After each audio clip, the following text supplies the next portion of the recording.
And hello, everyone, and welcome to the SFL Podcast, presented to you by APM Music through the power of YouTube, unless this gets blocked by my school's Chromebook system again. Every every podcast so far, except for the past 5, has been blocked. Let's go for 6, boys. But now I got to introduce you to the round table. Little round table. I, It's I, I wouldn't missing I wouldn't one. say the round. I'd say it's the r. Remember. Yeah, I was about to get to that. The fact that we're missing Ramos, which actually would now make the R rolling even more inappropriate. But now we have Houston general manager Ryan Michaels, Rebel Ryan, the man who's very scientific in his explanations. Oh And yeah. yes, and is also a Mariners fan. So please send your condolences. Um, and we also have London quarterback and defensive something or other. Assistant defensive coordinator. Assistant defensive coordinator. Okay, there, buddy. Rob Roby. Rob, you understand now that I will be making jokes exclusively about London, which is fine. I won't run out of material anytime soon. Yeah, of course, man, of course. And neither will the chat run out of material with me. That's true. Just don't mention his name, and we'll be on good terms. Oh, man. But, so, folks, it's the semifinals. It's the Final Four. And actually, here's a fun little fact. The Final Four, to the best of my knowledge, are actually essentially the same Final Four from last year, only with one team swapped out. This year, Sioux Falls didn't make it because they suck. And this year, instead, we got Mexico City. Welcome Yeah. to the Final Four. Nice. Welcome back, gentlemen. Okay. I don't think that we deserve to have that high of honor thrusted upon us. Come on, we have Ray Bentley on. I was gonna say you have Bentley, but you do have the golden boot. Yes. The all glorious Cole Varner, who we've had people try to message us about replacing him. Hey, the man wins games on his own. What can I say? Literally. But so, in terms of how the matchups all work themselves out, the Tallahassee Pride are going to be hosting the Mexico City Aztecs. As the Pride won against Queen City, what do you know? And the Aztecs stunned Baltimore, win in OT because, hey, you know what? Why not? Why not just win in overtime? And and the Alaska Storm play hosts the Houston Hyenas, because I feel as if you need to say Hyenas, Well, especially when you. we're on the podcast. Mighty used to do it all the time. Why not? Yeah, when you've had Mighty RX essentially just in your head for around 6 months, you kind of adopt some of his phrases, like Yeah. hyenas. Just like a lot of people have now adopted kick it. Even in games that I call for my high school, I say kick it. And we miss you, Mighty. Wish you would be back here though. Come on, please. Man. Save But me. first, no, Ryan, we are not letting you go from the dungeon. Oh, come on now. Oh man. But now let's actually start talking about the football games themselves that are supposedly happening. Oh, did you just do that to me? No. First off, it's gonna be by the way, it's gonna be a Monday night doubleheader, folks. It is. I hope you're all ready. Yeah, man, it's Yeah. gonna be great. Yes, I'm gonna be coming home from my kinesiology class. Yes, and then I'll begin hyped for this exclusively. It's gonna be the Tallahassee Pride hosting the Mexico City Aztecs. Gentlemen, will Tallahassee choke now, or will they choke in the next round?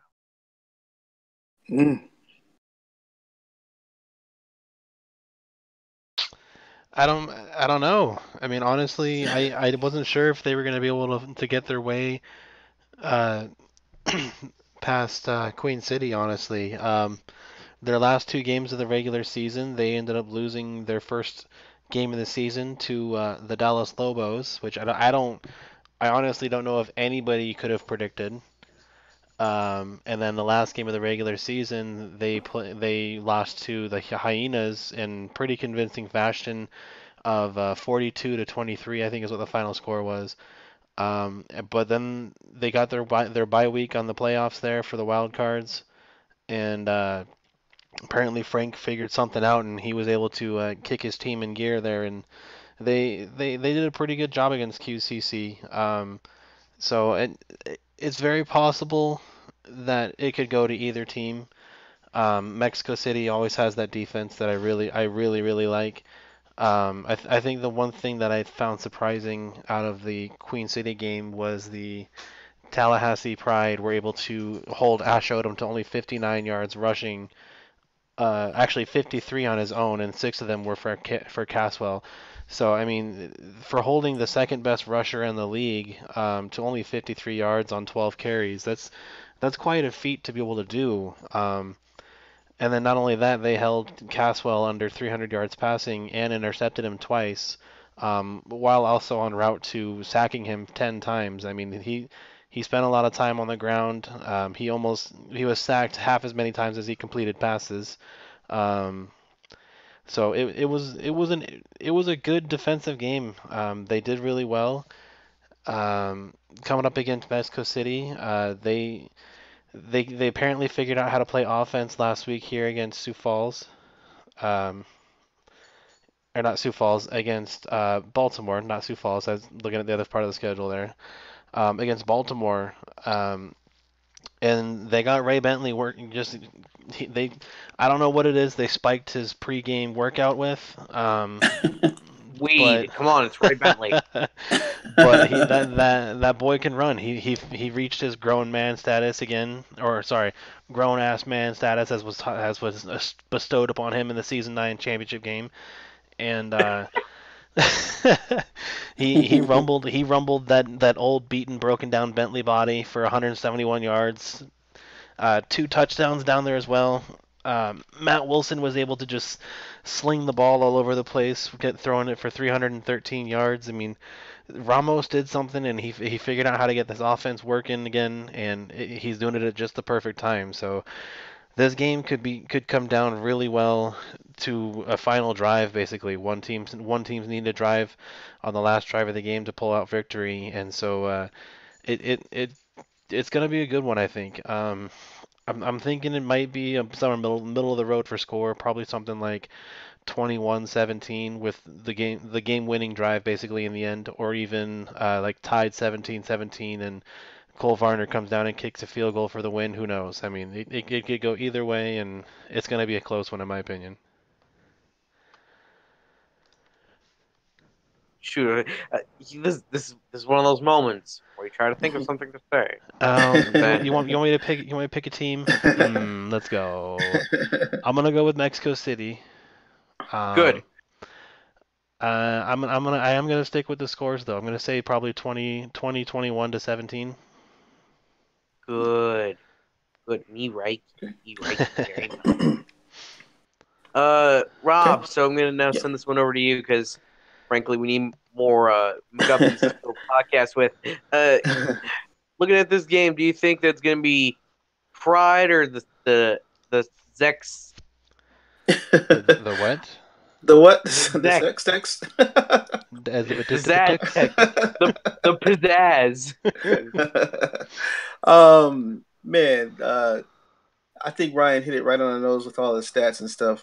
What I would say is that I think teams kind of get cute, man, when it gets to the playoffs. They start to switch things around and change up schemes and try to come up with the ultimate scheme to stop this team. And they kind of overthink it in a sense, man. I think that the Pride, what they need to do is go back to what was working for them in the first part of the season, and just expand a little bit on that. But I wouldn't try to change too much.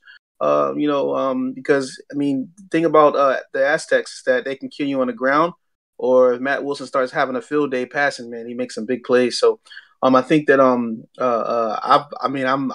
hoping I'm kind of hoping that Ray Bentley and Matt Wilson and guys get get that win over the Pride, man. I told you guys last week about the stories and storylines going on. It's just a great storyline, just to see these guys, here on this stage. I really, I have a lot of respect for the Pride and everything, man. But they've been kind of slipping a little bit in the last few weeks here, and I think it just boils down, like I said, to that overthinking it, man. So, what I see, I kind of disagree with well, not disagree, but I think that the score will be higher. I think that whatever halfback gets to 3, maybe 4 touchdowns first. That's going to be the team that wins the game. So whoever I thought you were going to say whichever halfback gets to 3 or 4 yards wins the game. You have very low expectations here, don't you? Yeah, we'll go 3 or 4 touchdowns first, man, because everybody knows, man. I've seen playoff Ray Bentley, and I don't think I've seen playoff Iniola, but I've seen all season Iniola. I've seen 247 yards last week Iniola, and 3 touchdowns. So we'll see, man. I think this is going to be a battle of the backs here, but I'm expecting both teams to, not play any games with loose zones and probably, play a lot of play the run a lot, which should open up the wide receiver course. Now you got to look at the wide receiver core. Who has the better receivers here? What do you think, Ryan? Who has the better receivers, Aztecs or the Pride? Man, I don't know. So I think it's going to be a good game. I'd have to say probably the Pride, honestly. The Pride? Yeah. They got Gossett. They have one of the Willis twins. They call them the Willis twins. They're not actually twins. I know, guys. Don't need to come jump on me about it. But But yeah, I will fly to Washington and jump on you. But I feel that they have the better receivers. I mean, you definitely can't put anything past Montague over there. For some reason, I'm having a very hard time thinking of your second receiver, Jack. Cale Barrett. Cale Barrett, thank you. The statistician guru, basically, of the SFL. I don't know how I could forget that guy, honestly. But no, I'd have to say the Pride, honestly, in my opinion. The quarterbacks are, although their ratings are completely separated, I honestly would put them almost on the same level of skill. Christian, he every once in a while he has those I guess you would call them Brett Favre type games where he just slings it everywhere and doesn't matter who catches the ball as long as the ball is caught. And then you have games where Matt Wilson is just throws it everywhere and hopes that people catch it and still ends up with only about 200 yards. We'll see how that works. Right. Yeah, I'm thinking a good 30. I think 42 to 28 or 35 to 28. I think it's definitely going to be a 14-point game. But again, you just look at that running game, man. If Iniola gets off, to those 55, 60-yard runs, man, it can be lights out. But the same thing can go for Ray Bentley, man. If he starts breaking those 35, 40-yarders and then back comes behind him with those clutch passes, man, this could just be a really good game. So. Yeah, we'll see how it goes. Alrighty, and also just some breaking news for baseball, as as we continue to send our condolences to Ryan. The Boston Red Sox are going to be playing in the World Series. Oh. No. Hooray. Mariners just make the playoffs. Make me happy for once in my life. Tigers, please, just do something. Do something. Give me a championship. Come on.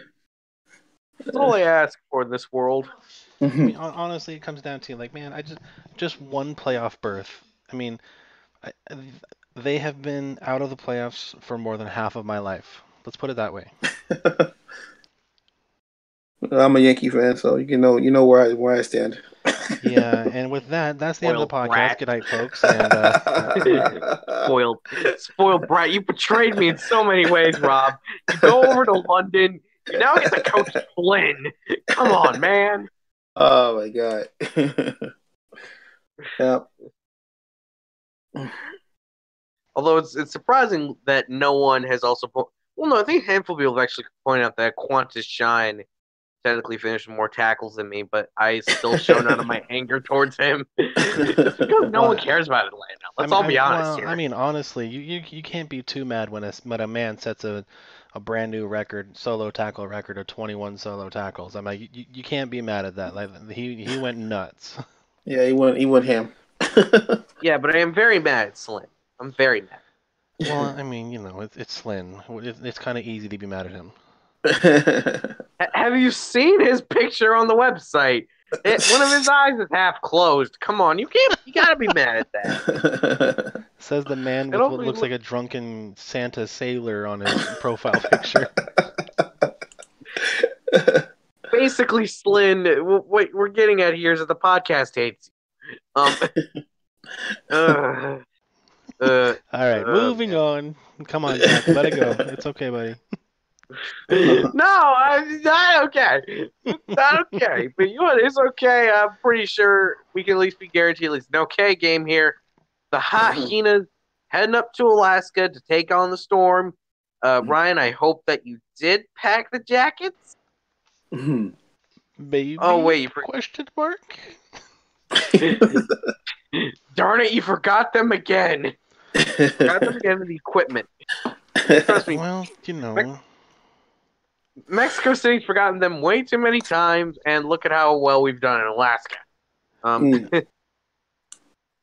but Alaska looking to finally complete the 15-0 run, which has never been done in SFL history because, why would it ever be completed? And the Hyenas, well, it's always fun just to play spoiler. So, Ryan, you're looking into this game. What has Houston done in particular to really prep for this one game, and really to prep against Alaska and Big Sexy as he penetrates over the line of scrimmage? Well, well, you see, I was like that's kind of the big thing you got to worry about is Alex Dominguez. I mean, everyone wants to keep talking about his attributes, his stats, just how everything's been going off. Like, yes, I get he got 40 sacks and everything like that, but the one thing you need to look at is a lot of Alaska and getting him that pressure that he gets is actually a lot of scheme. They go through different defensive fronts. I see 3 down linemen, I see 4 down linemen. And then even the stunts that you do can actually cover up the guards and allow him to do one-on-one on the center, which is usually how you're going to get. You're usually as a star defensive lineman, you're going to beat a one-on-one lineman 9 out of 10 times normally. And all respect to Mighty, he's figured out the perfect way to get him consistent pressure. I mean, I believe that he averages over 4 sacks a game, which is just ungodly, honestly. And you have other defensive tackles in the league that are the same rating, if not higher than him, yet they only have half of the production that he has. It's not just about stats. You have to know how to create the pressure with your game plan and everything. And I know I'm going to probably catch flack from league staff and from some of the people that are upset about the stats for even bringing this kind of thing up. But in I have the platform to do so. I mean, I hate to hold it over everybody on it. But what it comes down to is you have to know what you're doing as a coach to get your players to perform the way you want them to perform. And Mighty has shown for the last 2 seasons of player progression, and then not only that, the last I think they've been in the league for 4 or 5 seasons. He's had a winning season every single time. I think the worst season he had was 7-4 or something like that. He's had a winning season. I believe he's been in the playoffs every season. He knows what he's doing, and he's proved it season in, season out. It doesn't matter who he has on his team. He can put out a winning team. And I feel I know people respect him as a coach and everything, but I feel they don't give him quite enough credit for actually being able to get his players to perform the way he wants them to perform week in and week out. You have some weeks where you have some coaches that do basically have a 40-point game, and then the next week they struggle to even score a touchdown. And Look at you, Indy. and Mighty, he gets week in week out just consistent. I think he averages like 26 points a week. And that really, there's only been a handful of games that he's actually even been below that average. It's just that when he's below that average, they're considerably below that average. So, um, it's just one of those things where you gotta know what you're doing. and Mighty is proving he can do that. And it's tough to game plan against a coach who knows what he's doing and can manipulate the game plan basically however he wants. So I think I honestly think what Demond is going to be working on doing here to actually get back to the question, get off my soapbox a little bit here.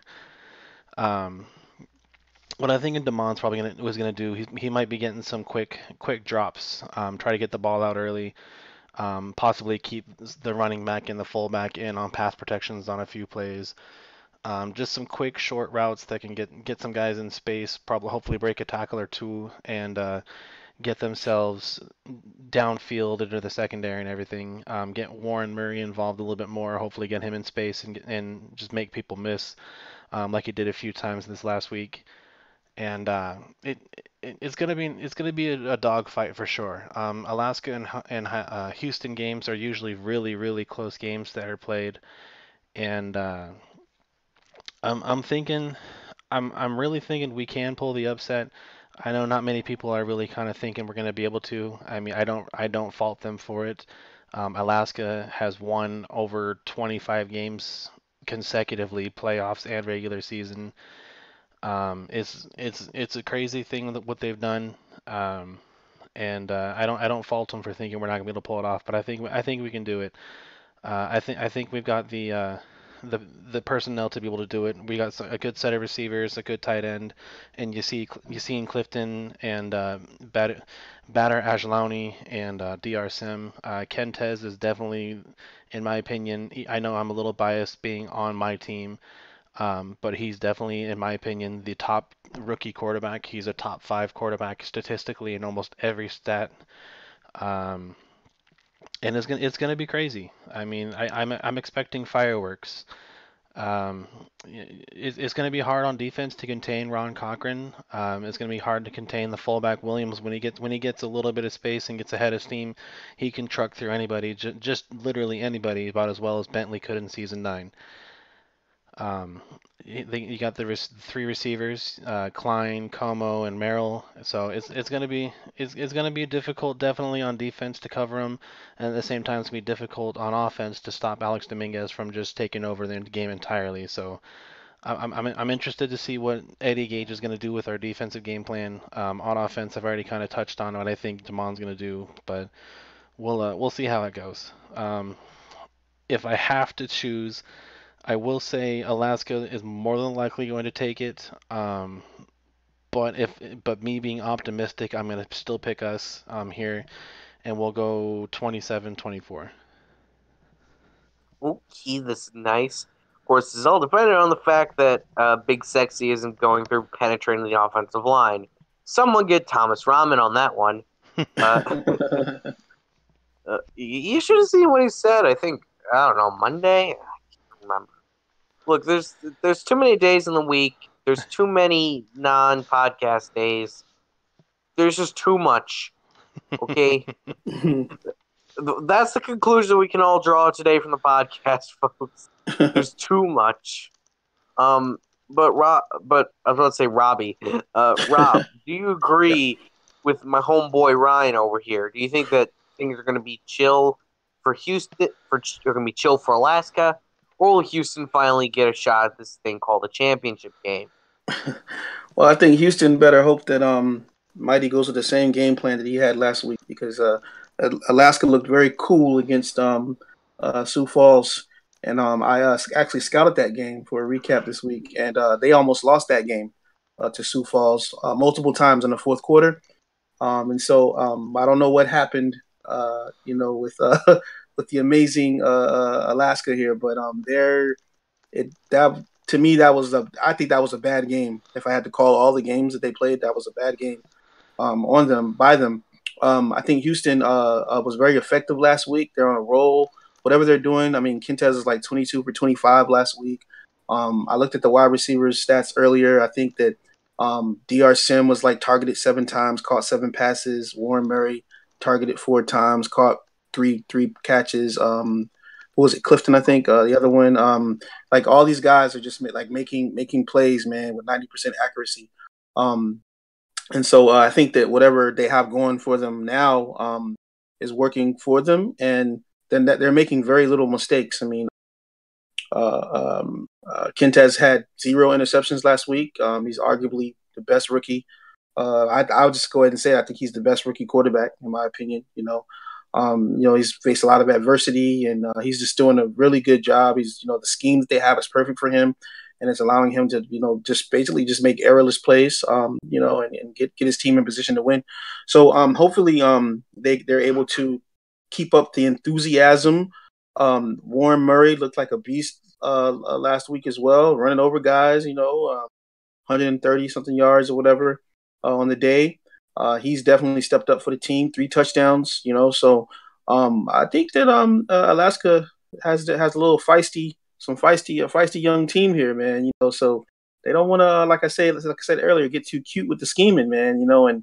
And overthink it, and and allow Houston to come in and just run basic football. So we'll see how it goes. I would I don't want to jump on the wagon. I think Alaska is the best team this year. Everything they've done has been remarkable. But like I told you guys, it's about those stories, and I would like to see Houston defeat Alaska, and I would like to see the Aztecs defeat the Pride, and I'd like to see Matt Wilson and Quintez go after each other. I think that's the real story. This season. That would be awesome to see the 2 Titans fall, and to see the veteran quarterback against the young rookie. So I'm definitely not missing next Monday. I'm gonna be front row. Yeah. I got biddies ready, biddies on deck. Yeah, man. It's gonna be a good game, man. So we'll see, or 2 good games. I'm sorry. So we'll see how it goes. Yeah, and I mean, if Mexico City and Houston is the championship game, then we can finally do the rap battle that we were meant to do way back when Mexico City and Houston you're not going to let go of this, are you? Good gosh. No, it's written into your contract, Ryan. Come on. Fine, I'll start working on it.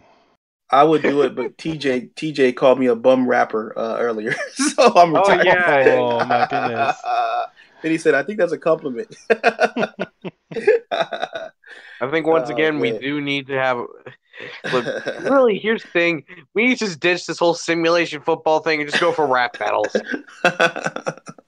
Settle everything with a rap battle. Like the championship game is gonna be a rap battle between Frank and Max. The simulation freestyle league. That's what we call it.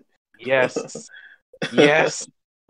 Rob, that's a $1 trillion idea. Let's go start. Yeah. As I'm now reading over in the sports channel, and someone is just posting the black and yellow song that Waka Flocka did back in. Oh yeah. 10. That's really that old. Yeah. Holy free holies, Batman. holy bat shark repellent. No, that's not how you say that. Oh man. But with that, you know what, folks? I think we're gonna take this ship on the road as everything is about to crash.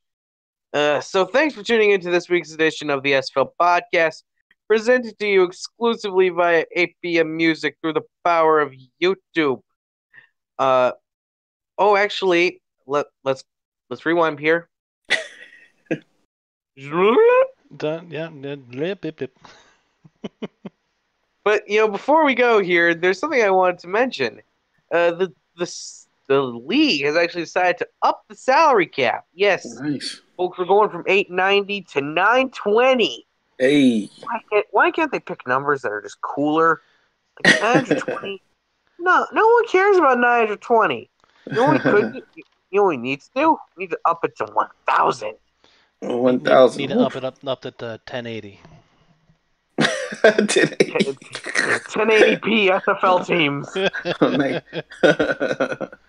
Wow. Nah, I mean, yes. I think that's awesome, man. Yeah, it's a 30-point jump from last offseason. Yeah. Some of the teams did seem to have an issue with actually reaching the 890 we had last season, so we had a little bit of extenuating circumstances that allowed them to move some people around. But I think that first little off season under their belt is going to help out a lot. I know my owner specifically, Demond, is really excited about it. He's been working on figuring out cap for a while now, and now that he has a final number, he can kind of get some stuff finished up here. I really like it. It was only a 20-point jump last season. This season's a 30-point jump. I think you're gonna see a lot of guys getting their big paychecks this time around. You only had a couple guys do it this last time, but I think you're gonna have some more than maybe one or two guys a team. I mean, you saw that Carolina went big with Jacques Luyendula and AJ Francis. Both getting their max contracts they could possibly get, or if not max, extremely close to it in that last offseason. I think you're going to see maybe one extra person that does it on a team, or you see more teams actually getting those max contracts to their players to give them that little bit of edge to start the season. I think it's awesome too for guys who are copper players and stuff like that. Who because sometimes you need those few extra points, man, just to get that copper player, over the edge so he can be effective in a game. So I think I'm not going to judge anybody's how they allocate the points, but I know for a fact that there are players out there who are decent if they can just get a few extra points, man, a few extra bump, to get them to the next level. So I think that's awesome, man. That it's increased like that, Yeah, and with the roster still sticking at 12, which is something that I have minor criticism of, but don't want to be blowing everything up here. That would just be too much fun. Hey, right. I apologize for bringing up the defensive tackle thing. I mean, wasn't intentional. It just kind of happened, free flowing, and kind of just went with it. Right. Sure. And of course, with the paydays, I'm sure as the linebacker for the Aztecs, Ramos will just hand me another mid-60s level contract, and then I'll be on my way. He's not in the call right now, so he's not held accountable to that phrase. Isn't it great when your owner isn't in the room? It's okay, Ramos. We have it on film. This is tape. So Ryan, I don't think you understand how. That's what Ryan, you I don't think you want. I have a film rolling that literally just says SFL Podcast. It's the same screen over and over, but it's still film though. That seems to be a really impractical waste of film. Yeah. But anyway, speaking of really impractical wastes of film, I gotta go do stuff. So with that, thanks for tuning into this week's edition of the SFL Podcast, presented to you exclusively by APM Music through the power of YouTube. I'm your host, Jack Brown, alongside the round table, or I guess not quite the round table this week, but you know what? They are still a round table at heart. Ryan Michaels, Rob Roby. Thanks for tuning in. See you next week. Hey, Rob. Before we finish, you want to throw in another Cosmic Fly? Yeah, we never roasted him. Hey, Kaz. Yeah, I'm so happy for Kaz, man. So I'm just happy with all he accomplished this year. But he threw some shots at me earlier in chat, man. So I can't wait to play next year. The relationship has spoiled, boys. And with that, we're out. All right, man, we're out.